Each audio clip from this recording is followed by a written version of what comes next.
Self respect வந்து ஒரு மனுஷங்களுக்கு ரொம்ப ரொம்ப முக்கியமானது. செல்ஃப் ரெஸ்பெக்ட் அப்படின்னா என்ன அப்படின்னா, நம்மளோட சுயமரியாதையை நம்ம காப்பாற்றிக்கிறது தான் செல்ஃப் ரெஸ்பெக்ட்டு. அண்டு இதை பற்றி நான் என்னங்கிறத சொல்கிறேன். அண்டு அதுக்கு முன்னாடி நான் இதை பற்றி ஒரு ஸ்டோரி சொல்லலாம்னு ஆசைப்பட்றேன். என்ன ஸ்டோரி அப்படின்னா, ஒரு பொண்ணு இருக்காங்க. அவங்க வந்து லைப்ரரி போகலாம் அப்படின்னு நினச்சிட்டு லைப்ரரி போகிறாங்க. அங்கே உள்ளே போய் பார்த்தா நிறைய பேர் உட்காந்து படிச்சுட்டு இருக்காங்க. சரி அவங்களும் நம்மளும் போய் படிப்போம் அப்படின்ட்டு ஒரு சேரில் உட்காந்துட்டு அவங்க ஒரு புக்கு ரீட் பண்ணுறாங்க. அண்டு ஒரு ஒரு ஆள் வராங்க. மேபி லைப்ரரியில் ஒர்க் பண்ணுற ஆள் அந்த மாதிரி கூட வச்சுக்கலாம். அவங்க வந்துட்டு இப்படி இந்த புக்கை சஜஸ்ட் பண்ணுறாங்க அந்த பொண்ணுக்கு. நீங்கள் இந்த புக்கை படிங்க அப்படின்ட்டு சஜஸ்ட் பண்ணுறாங்க. அந்த பொண்ணு ஓகே அப்படின்ட்டு இன்ட்ரெஸ்டிங்காக இருக்கே அப்படின்ட்டு அந்த புக்கை வாங்கி படிக்கிறாங்க. அந்த படிக்கும் போது ஒரு மகான் வந்து அந்த பொண்ணோட பக்கத்தில் உட்காந்துக்கிறாங்க. உட்காந்துட்டு என்ன பண்ணுறா அப்படிங்கிற மாதிரி பார்த்துட்ருக்காங்க. அந்த பொண்ணு அந்த புக்கில் வந்து ஃபஸ்ட்டு பக்கத்தில் வந்து கொஞ்சம் படிக்கிறாங்க. அதில் என்ன அந்த ஃபஸ்ட்டு பக்கத்தில் இருக்குது அப்படின்னா, அது வந்து அந்த புக்கு வந்து ஒருத்தவங்களோட ஸ்டோரி பற்றி இருக்குது. ஒருத்தவங்களோட வாழ்க்கை வரலாறு, சுயசரிதைன்னு சொல்லுவாங்கள்ல, அந்த மாதிரி தான் அந்த புக்கில் இருக்குது.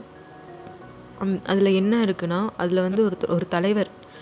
அந்த தலைவர் வந்து முன்னாடி வந்து ரொம்ப நல்லவராக இருந்ததாகவும், நிறையா பேர்த்துக்கு வந்து நிறையா ஹெல்ப் பண்ணது அந்த மாதிரிலாம் இருக்குது.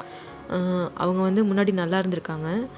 இப்போ வந்து கொஞ்சம் அவங்க பவரில் இல்லை. அப்போ வந்து யாரோ அந்த தலைவரை வந்துட்டு ஏதோ ஒன்று பேசிடுறாங்க தரக்குறைவாக. அப்போ அந்த தலைவரோட அசிஸ்டண்ட் வந்துட்டு, என்ன இவங்க இப்படி பேசுகிறாங்க, இவர் முன்னாடி எப்படி இருந்தவர் தெரியுமா அப்படிங்கிற மாதிரி ஏதோ ஒன்று சொல்கிறாங்க. அதுதான் அந்த ஃப்ரண்ட்டு பக்கத்தில் இருக்குது. அதை தான் அந்த பொண்ணு படிக்கிறாங்க.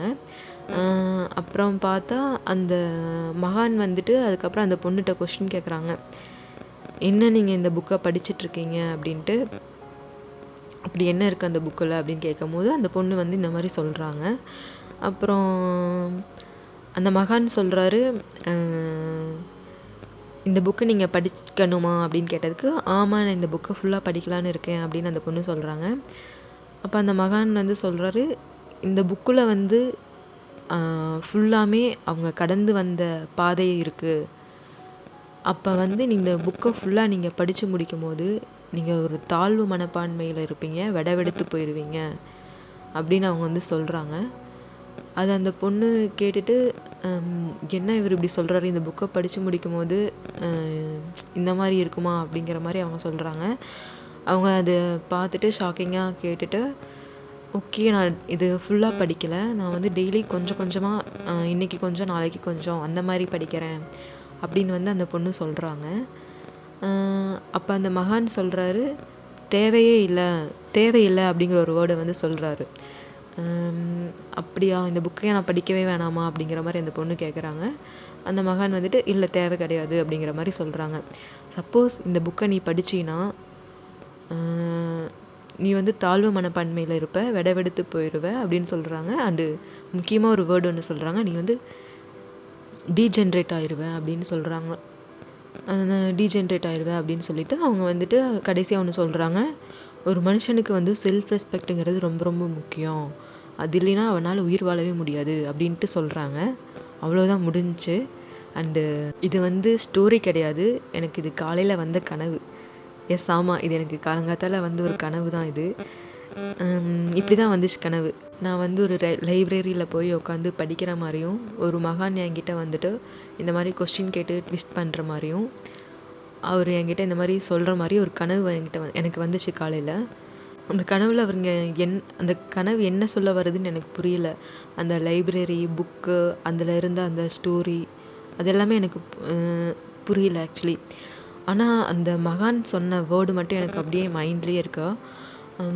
அவங்க சொன்னது, இந்த புக்கை படிச்சின்னா நீ கடைசியில் தாழ்வு மனப்பான்மையில் இருப்ப, அது படிக்க வேணாம், தேவையில்லை அப்படிங்கிற மாதிரி சொல்கிறாங்க. அண்ட் வந்து டீட்டோரியேஷன் அப்படிங்கிற ஒரு வேர்டு வந்து யூஸ் பண்ணுறாங்க.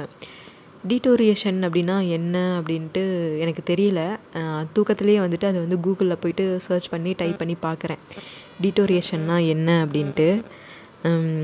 அதுக்கான மீனிங் என்னென்னா, decline in quality, standards R moral character often described as deterioration, shifting from higher to lower state, அந்த மாதிரி ஏதோ ஒன்று இருக்குது கூகுளில்.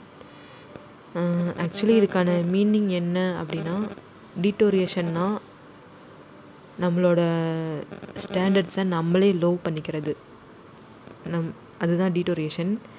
அண்டு அவங்க கடைசி ஒரு வேர்ட் சொல்கிறாங்க, செல்ஃப் ரெஸ்பெக்ட் இல்லைன்னா இந்த உலகத்தில் உன்னால் வாழவே முடியாது அப்படின்ட்டு. என்னடா இது இப்படி ஒரு கனவு வருது அப்படின்னு காலையில் நான் யோசிச்சுட்டு இருந்தேன். I think so. இது வந்து என்ன சொல்ல வருது அப்படின்னா, ஒருத்தங்களுக்கு செல்ஃப் ரெஸ்பெக்ட் ரொம்ப முக்கியம் அப்படின்னு சொல்ல வருது. அண்டு நம்ம வாழ்ந்துட்டுருக்க இந்த 3D வேர்ல்டில், கண்டிஷனான ஒரு வேர்ல்டில் நம்ம ஒரு செல்ஃப் ரெஸ்பெக்டை வச்சுக்கல அப்படின்னா நம்மளால் கண்டிப்பாக சர்வைவ் பண்ண முடியாது. அண்டு இந்த 3D வேர்ல்டில் நம்ம கரெக்டாக சர்வைவ் ஆகணும் அப்படின்னா நமக்கு ஒரு ஸ்டாண்டர்ட் வேணும், செல்ஃப் ரெஸ்பெக்ட் வேணும், நம்மளை நம்ம வேல்யூ பண்ணணும். அப்போ தான் வந்துட்டு இந்த உலகத்தில் நம்மளால் சர்வைவ் பண்ண முடியும் அப்படிங்கிறது தான் இதோட கருத்து அப்படிங்கிறது நான் நினைக்கிறேன்.